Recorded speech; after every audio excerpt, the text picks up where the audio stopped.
दोस्तों स्वागत है आप सभी का ऑनलाइन बोर्ड स्टडी चैनल में। तो आप लोग देख रहे हैं सी का पेपर 1 और इस पेपर में मैं बताऊंगा एक चैप्टर छूट गया था हमसे 4 जनवरी 2021-2022 का पेपर जो ऑनलाइन एग्जाम हुआ था। इसका मैं मैथ पेडागोजी हमसे भूलवश छूट गया था, तो आज इस सेशन में मैथ पेडागोजी करेंगे 4 जनवरी का। वो भी मैं आपको बताऊंगा, ट्रिक से कराऊंगा, समझा करके बताऊंगा। पूरा विश्वास करके आप लोग करें, मेरे यहाँ दिक्कत नहीं होगी और काफ़ी बेटर तरीका से जैसे जैसे मैं करूंगा। देखिए, पहले जो गणित पेडागोजी पूछता था ना दोस्तों, पहले जो गणित पेडा पूछता था वह दूसरे तरीका से पूछता था, लेकिन आज जो है वह गणित पेडागोजी काफ़ी लॉन्ग क्वेश्चन दे रहा है, बड़ा क्वेश्चन दे रहा है। तो भाई बड़े क्वेश्चन को करेंगे कैसे, मैं आपको अच्छे से बताऊंगा और ध्यान से पूरे विश्वास रखें, मेरे यहाँ आपको दिक्कत नहीं होगी, समझने में थोड़ा सा भी परेशानी नहीं होगा। शुरू करते हैं। सबसे पहले मैं सूचना बता देता हूं कि मॉर्निंग में 9:30 पर लाइव चलता है और शाम को 7 बजे लाइव चलता है, 2 लाइव चलता है। अगर आप 2 लाइव ज्वाइन कर लेते हैं, मॉर्निंग और शाम वाला, तो डेफिनेट रूप से आप जो तैयारियां कर रहे हैं सीटेट का वो बेटर हो जाएगा, काफ़ी बेटर तैयारियां हो जाएगी। ठीक है, चलिए शुरू करते हैं। प्रथम प्रश्न है कि निम्नलिखित में कौन सा वैन हीले के ज्यामितीय तर्क के सिद्धांत का चरण स्तर नहीं है। नेगेटिव पूछा, तो देखिए वैन हीले ने क्या क्या बोला है, दृश्यकरण बोला है, विश्लेषण बोला है ना, निगमन बोला है, स्वयं सिद्धि बोला है, संबंध बोला है, लेकिन मूर्त संचालन विधि आपके वैन हीले साहब ने नहीं बोला है। तो नेगेटिव क्वेश्चन था, इसलिए आपका उत्तर भी पड़ गया। कोई दिक्कत है? चलिए अगले क्वेश्चन पर आते हैं, सुनिएगा। ये आपका कूट है और कूट को सबसे पहले इस प्रकार से देख ले, आप जवाब देने की कोशिश करें कि कूट है तो भाई सही से जवाब देंगे। तो गणित में निरंतर और व्यापक मूल्यांकन के अंतर्गत सम्मिलित होगा। क्या सम्मिलित होगा? तो छात्रों की अवधारणात्मक समझ पर विस्तृत प्रतिपुष्टि देना। देखिए, कक्षा में फेल पास बच्चे की संख्या की प्रतिशत के अनुसार केवल सामूहिक प्रगति दिखाना, ये आपका गलत है। संपूर्ण वर्ष में छात्रों की प्रगति और गणित में अधिगम के न्यून स्तरों को जानना, यहां आपका गलत है। तो आपका 2 ऑप्शन निकल रहा है कूट के अनुसार, ए और सी। आसानी से करिए, कोई दिक्कत नहीं होगी, कोई परेशानी नहीं होगी। ए और सी आपका उत्तर हो गया। अब आइए अगले क्वेश्चन पर, सुनिएगा। चलिए, क्वेश्चन कहता है कि निम्नलिखित में कौन सा कथन गणित में मानचित्रण के बारे में सही नहीं है। Negative question. तो मानचित्रण उच्च गणित में कई विषयों का आधारभूत मूलाधार बनाता है, ये अच्छा बात है, लेकिन हमको तो खोजना है नेगेटिव। ठीक है, मानचित्रण दिक् स्थान संबंधी सोच मजबूत करता है, ये भी अच्छा बात बोला। मानचित्रण समानुपातिक सोच को बढ़ाता है, ये भी सही है, लेकिन मानचित्रण में केवल अपने आसपास के मानचित्र, क्या मानचित्र भारत का नक्शा नहीं पढ़ते हैं, क्या विदेश का नक्शा नहीं पढ़ते हैं? यहाँ बोल रहा है मानचित्र आसपास का, तो ये आपका नेगेटिव है और नेगेटिव होने के कारण नेगेटिव क्वेश्चन था, उत्तर आपका डी हो जाएगा। चलिए अगले क्वेश्चन पर आते हैं। काफ़ी मज़ेदार सेशन है और जो छूटा हुआ है, जो भी प्रश्न, जो भी शिफ्ट का, सुन लीजिए, जो भी शिफ्ट का क्वेश्चन हमसे छूट गया है, आप लोग कमेंट करें। एक 4 जनवरी का मैथ पेडागोजी छूटा था, एक कमेंट आया तो मैंने देखा प्लेलिस्ट में नहीं है, तो मैं इसका वीडियो बना रहा हूँ। तो आप लोग कमेंट करें, जो भी सेशन का हमसे छूटा है मैं उसका कराऊंगा वीडियो। निम्नलिखित में कौन सा बंद सिरे वाला प्रश्न है? बंद सिरे मतलब जिसका जवाब एक लाइन में हो, एक उत्तर हो। ठीक है, ऐसे 5 संख्याओं की सूची बनाओ जो कि 3 अंकों वाली संख्या है और उनमें दहाई का स्थान 5 है। तो इसमें बहुत सारा हो जाएगा, दहाई का स्थान पर 5 रख करके, तो यह आपका एक उत्तर नहीं होगा। ऐसी आकृति बनाओ जिसकी भुजाओं का योग 36 सेंटीमीटर है। तो भाई 2 भुजा 36 ही है, 2 भुजाओं का योग, तो भाई 18 18 हो जाएगा। 19, 17 हो जाएगा, बहुत सारा हो जाएगा 36 पुराने के लिए, तो ये भी नहीं हुआ। 178 और 184 के बीच 5 पूर्ण संख्याओं को लिखिए। यहाँ पे फिक्स कर दिया 5 पूर्ण संख्या किसके किसके बीच, तो 178 से 184 के बीच। तो जिसका आंसर फिक्स हो वह बंद उत्तर होता है भाई, बंद सिरे वाला प्रश्न होता है। कोई दिक्कत? चलिए, काफ़ी मज़ेदार सेशन मैं कराऊंगा। आप सभी से रिक्वेस्ट है कि आप सभी कोई जब भी पढ़े भाई तो पूरे विश्वास के साथ कहीं भी पढ़े। अब मैं ट्रिक से बताता हूँ, और एक बार आप लोग लाइक कर दीजिए ताकि मैं सेशन को और सक्रिय रूप से पढ़ाऊँ। मैं काफ़ी एक्टिव रहता हूँ, जब भी मैं पढ़ाता हूँ काफ़ी एक्टिव रहता हूँ, ताकि आप लोग को जो है ना वो समझ में आए, और मेरे यहाँ जो भी पढ़ाई कर रहे हैं उनका सीटेट तैयारियाँ बेटर हो, बस मेरा यही मकसद है। तो आप लोग जुड़े, काफ़ी लोग जुड़ रहे हैं हमसे, आप लोग भी जुड़े और अपने दोस्तों को जोड़े, जो आपके फ्रेंड हैं ऑनलाइन वाले लोग, है ना, अपने फ्रेंड को जोड़ने का काम जरूर करें। चलिए, निम्नलिखित में कौन सा संख्याओं का प्रकार और उपयोगिता नहीं है, तो बताए कौन सा नहीं है। उपयोगिता किस संख्या का नहीं है दोस्तों? गणन संख्या का उपयोग होता है, क्रम में संख्या हम लोग उपयोग करते हैं, अंकित संख्या भी पढ़ना है, लेकिन सुंदर संख्या, सौंदर्य परक संख्या, क्या इसका उपयोग है? क्या सुंदर सुंदर राइटिंग वाला इसका उपयोग है, खराब राइटिंग वाला का नहीं होगा? ये आपका गलत बोला और नेगेटिव क्वेश्चन था दोस्तों, देख लीजिए आपका उत्तर सी पड़ जाएगा। अगला क्वेश्चन, मैंने आपको बोला कि मैथ पेडागोजी काफ़ी लॉन्ग पूछता है, देख लीजिए कितना लॉन्ग क्वेश्चन पूछा है। ऊपर क्वेश्चन पढ़िए, नीचे जाइए तब तक क्वेश्चन गायब, जब तक ऑप्शन पढ़िए तब तक क्वेश्चन गायब। तो मैं उसका तरीका बताता हूँ, समझ के बताए, दिक्कत थोड़ा भी नहीं होगा, प्रेम से करे। बड़े क्वेश्चन को सही जाता है, बड़ा क्वेश्चन कभी गलती नहीं जाता है। सुनिएगा कि लंबाई का मापन पढ़ाते समय एक अध्यापिका अपने छात्रों को अपनी मेज की लंबाई मापने से नापने के बजाय बालिंद बोले तो बायां हाथ और पेपर क्लिप से मापने को कहती है। देखिए, लंबाई से मापने के बजाय क्या कर रही है कि बायां हाथ से मापो, पेपर से मापो।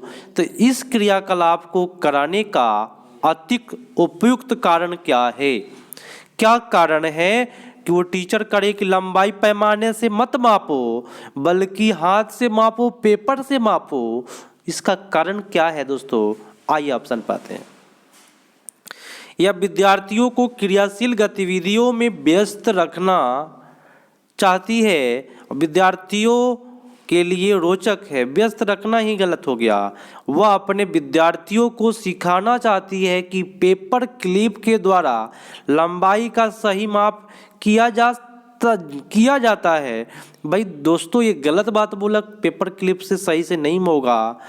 सी बोला कि वह चाहती है कि विद्यार्थियों पुराने तरीके से वस्तुओं का मापन करने का अभ्यास करें। तो मेरे दोस्तों, क्या आप इसको पुराना तरीका करके आइएगा? नहीं करेंगे तो यहाँ 3 ऑप्शन तो गया काम से। वह चाहती है कि विद्यार्थी मापन के लिए मानक इकाई की आवश्यकता को समझे। आप कहिए सर कैसे मारे इसको? तो सुनिए, हम आपको बोले कि भाई इस मोबाइल टेबल को मापिए, तो हाथ से माप दिए। किसी का हाथ बड़ा होता है, किसी का छोटा होता है ना भाई। तो बच्चा को परेशानी होगा, कोई कहेगा 3 हाथ सर कहेगा, कोई 3.5 हाथ, कोई कहेगा 2.5 हाथ, तो परेशानी होगा। तब ना वैल्यू समझेगा मानक इकाई का, तब ना माप का मानक इकाई का वैल्यू समझेगा, आवश्यकता को समझेगा कि भाई सर कुछ अच्छा होता कि सब कोई सेम मापता, तब ना आवश्यकता भाई उसका वैल्यू समझता। इसलिए आपका उत्तर गया। ये देखिए कितना लॉन्ग क्वेश्चन है, इसीलिए शायद कमेंट आया था सर कि 4 जनवरी का पेपर नहीं कराए हैं। देख सकते हैं कितना लॉन्ग क्वेश्चन है। घबराइए नहीं, जब तक मैं हूँ अच्छे से कराऊंगा। सुनिए, क्वेश्चन कहता है कि प्राथमिक विद्यालय के गणित की अध्यापिका ने अपने छात्रों को रूलर या पैमाना निकालने के लिए कहा, क्योंकि वह लंबाई के मापन का विषय पढ़ाने जा रही थी, छात्रों को भ्रांति हो गई कि वे राजा रानी कैसे निकाल सकते हैं। इस प्रकार के शब्द श्रुति संविनार्थक समान शब्द कहलाते हैं कि कक्षा में अध्यापिका इस प्रकार की चुनौती कैसे संबोधित कर सकती है। जैसे कि टीचर बोली, सुनिएगा, कि रूलर निकालो, बच्चा समझ लिया राजा रानी निकाला। रूलर माने होता है शासक, तो बच्चा समझ रहा भाई राजा रानी कैसे निकाले। तो रूलर मतलब पैमाना भी होता है दोस्तों। तो बच्चा को हम श्रुति संभिन्नार्थक शब्द पढ़ाएंगे, है ना, सुनने में समान लेकिन अर्थ अलग अलग। तो कहीं भी श्रुति संभिन्नार्थक शब्द होगा इसमें, उसको हम करके आ जाएंगे। क्वेश्चन नंबर 52 है, जवाब दीजिए। श्रुति संभिन्नार्थक कहाँ पे है? तो उसको समान शब्द बोलते हैं उसको, कि जब भी पढ़ते समय इस प्रकार के शब्द आते हैं तब अध्यापिका को बच्चों का ध्यान गणित के संदर्भ में प्रयुक्त इन विशिष्ट अर्थ की ओर आकर्षित करना चाहिए कि रूलर मतलब क्या होता है, ये बच्चों को बताना चाहिए। ठीक है, चलिए अगले क्वेश्चन पाइए। आप सभी से रिक्वेस्ट है भाई, शेयर करें, अपने दोस्तों को शामिल करिए, बुलाइए कि लाइव चल रहा है। फटाफट अपने दोस्तों को बुला लीजिए ताकि सभी कोई शामिल हो जाए। चलिए क्वेश्चन है, सुनिएगा, कि कक्षा 3 की एक अध्यापिका अपने छात्रों के लिए निम्नलिखित प्रश्न पढ़ाती है। अगर मैं 2 दहाई से 2 इकाई घटाऊं, 2 दहाई 20 से 2 इकाई घटाऊं तो आंसर तो 18 आना चाहिए। तो उत्तर क्या होगा? बच्चा बोला क्या कि शून्य उत्तर होगा। कितना? 2 दहाई इकाई उसको नहीं बुझा रहा है, 2 में से 2 बुझा रहा है उसको, तो बच्चा बोल दिया कि उत्तर शून्य है। तो इसमें आप क्या करिएगा? क्वेश्चन नंबर 53, क्या कीजिएगा बच्चा अगर इस प्रकार के गलतियां कर रहा है, दहाई इकाई में नहीं आ रहा है, तो बच्चा को जब 2 दहाई इकाई नहीं आ रहा है, मतलब है कि बच्चा को स्थानीय मान नहीं आ रहा है। आपका उत्तर गया स्थानीय मान पर। छात्रों की में स्थानीय मान की संकल्पना को सुदृढ़ करने के लिए शिक्षक को मूल सामग्री का प्रयोग करना चाहिए। सबसे बेटर आपका बी पर जाएगा। कोई दिक्कत? आप कहेंगे सर टोटल ऑप्शन क्यों नहीं देख रहे हैं? मैं इसलिए नहीं देख रहा हूं क्योंकि देखिए दोस्तों, इस प्रकार के प्रश्न आपको याद होना चाहिए। 2 दहाई से 2 इकाई घटाने के लिए बोला, बच्चा बोला शून्य, मतलब बच्चा को दहाई इकाई नहीं बुझा रहा है, उसको 2 से 2 घटाने के लिए बुझा रहा है, तो उसको हम स्थानीय मान बताएंगे तब ना। इकाई 2 दहाई 20 होता है, तो स्थानीय मान आपका उत्तर। आसानी से करिए, कोई दिक्कत नहीं है। अगला है, करें कि भिन्न के योग की अवधारणा पाठ की योजना बताते समय एक अध्यापक आयताकार पट्टी को मोड़ने के क्रियाकलाप का उपयोग कर रहा है। ऊपर दिया गया क्रियाकलाप एक डैश है। विषय वस्तु क्रियाकलाप, उत्तर विषय वस्तु क्रियाकलाप, पूर्व विषय वस्तु क्रियाकलाप और समय की क्षति। समय की क्षति तो होगा ही नहीं। सबसे पहली बात देखिए, अगर आप भिन्न पढ़ाने गए कहीं क्लास में, तो सबसे पहले आप कागज को मोड़ कर बताने का कोशिश करेंगे। मोड़ करके इस प्रकार से बताएंगे कि कागज को ऐसे मोड़ेंगे तो 4 भाग मोड़े तो 1/4 लिखेंगे, 3 भाग मोड़े तो 1/3 भाग लिखेंगे। तो कागज मोड़ने या पट्टी मोड़ने की बात जो होती है वह पढ़ाने के पहले होता है। तो लिखा हुआ है पूर्व विषय वस्तु क्रियाकलाप, माने पढ़ाने के पहले का काम है ये। जिन लोगों ने सीख किया उनका सही जा रहा है यहाँ। अगला क्वेश्चन, प्राथमिक स्तर पर गणित की अच्छी पाठ्यपुस्तक के लिए निम्नलिखित में कौन सा लक्षण अत्यधिक महत्वपूर्ण है? प्राथमिक स्तर पर गणित की अच्छी पाठ्यपुस्तक के लिए महत्वपूर्ण बताइए। तो अवधारणा का संदर्भ के साथ परिचय देना अच्छी बात बोल रहा है। भाषा कराने में इनमें केवल बहुत सारे प्रश्न आपका गलत है। आकर्षक आपका रंगीन आपका गलत है। अवधारणाओं का मानक कलन विधियों का प्रयोग आपका गलत है। सबसे बेटर आपका ये पड़ जाएगा। अगला क्वेश्चन है कि राष्ट्रीय पाठचर्या रूपरेखा 2005 मानता है कि गणित में चिंतन और तर्कन का एक निश्चित तरीका आविष्कृत है। यह दृष्टि चरितार्थ की जा सकती है छात्रों के विशेष अनुवीक्षण दे करके। तो भाई अनुवीक्षण विशेष यहाँ पे बोला विशेष अनुवीक्षण मतलब कि प्रशिक्षण, आपका गलत है। अन्वेषण, उपागम, हस्त कौशल सामग्री का उपयोग, अवधारणाओं का वास्तविक जीवन के साथ जोड़ना और छात्रों को चर्चा में शामिल करना, सारे आपका पॉजिटिव वर्ड यहाँ पे रखे हुए हैं ऑप्शन बी में। फर्स्ट तो नेगेटिव है। अब सी बी ऑप्शन देखते हैं। गणित की सभी पाठ्य पुस्तक को दोबारा लिख करके बच्चा ऊब जाएगा। पाठ्य पुस्तक में दी गई समस्या को हल करने पर बल दे करके बल देंगे तो बच्चा भाई अनुशासन में चला जाएगा, है ना, डरेगा। तो ये आपका गलत हुआ। नेक्स्ट है कि एक गणित के शिक्षक के रूप में आप बच्चों के गणित के प्रदर्शन को सुधारने के लिए संभावित शिक्षक को क्या परामर्श देंगे? बताएं, क्या परामर्श दीजिएगा ताकि वो गणित का प्रदर्शन सुधार सके? ऑप्शन बोलता है कि बच्चों को अभ्यास के लिए अधिक से अधिक पुस्तकें उपलब्ध करा देंगे तो क्या गणित अच्छा हो जाएगा? नहीं होगा दोस्तों, पोथा बनाने से नहीं होगा। अभिभावक को परामर्श देना कि बच्चों को घर पर ट्यूशन पढ़ाए तो बिजनेस वाली बात हो गई। ट्यूशन जो है वो बिजनेस की बात है, ये आपका गलत जा रहा है ट्यूशन। अब आइए अगला कहता है, सुनिएगा पूरे ध्यान से। और अब मेरे यहाँ विश्वास सबसे बड़ी चीज़ है, छोटे बड़े चैनल से मतलब नहीं होता है। देखिएगा बहुत बड़े बड़े चैनल है जहाँ पे 25,000 30,000 स्टूडेंट भीड़ लगा हुआ है वहाँ पे, और भीड़ में क्या बताइए जितना लोग देख रहा है उतना लोग पास करेगा, ऐसा नहीं होता है दोस्तों। इसलिए पूरे विश्वास के साथ जहाँ पढ़ाई करिए, जहाँ आपको समझ में आए अच्छे से और आगे आपको फ़ायदे करे, क्वेश्चन जब बनाए तो सोल्व हो जाए, मेरे तरीक़ा से आप करिएगा, आपका सोल्व होगा क्वेश्चन। बच्चे को उनकी अवधारणा और कार्यविधि ज्ञान के बीच संबंध स्थापित करने में सहायता करना। तो बच्चा जब भी अवधारणा कार्यविधि कर रहा है तो उसको सहायता देना है, या आपका सही बात बोल रहा है, लेकिन वर्ष के अंत में बोल रहा है यहाँ पे। योगात्मक आकलन जो होता है वर्ष के अंत में होता है। सबसे बेटर आपका सी पड़ गया। चलिए जैसे मैं करूं वैसे आप लोग करें, आपका सीटेट अच्छा निकलेगा। कथन बोल रहा है कि शिक्षक छात्रों को संबंधों की खोज करने और अपने आप के प्रतिमान ढूंढने का सुसाध कार्य करता है के साथ अत्यधिक अनुकूल है। बताए किसके साथ अत्यधिक अनुकूल होगा? बताए। देखिए सबसे बेटर अगर आप एक टीचर है तो आप आगमन विधि में सबसे बेटर तरीका से आप पढ़ाएंगे, बाकी कोई विधि से आप बेटर तरीका से आप नहीं पढ़ा सकते हैं। आगमन विधि सबसे बेटर मानी जाती है। अगला है क्वेश्चन कि एक प्राथमिक कक्षा का अध्यापक अपने विद्यार्थियों को ये अपने आसपास कम से कम 5 परिवार में कक्षा 5वीं में पढ़ रहे लड़के और लड़कियों के आंकड़े एकत्र करने के लिए कहती है।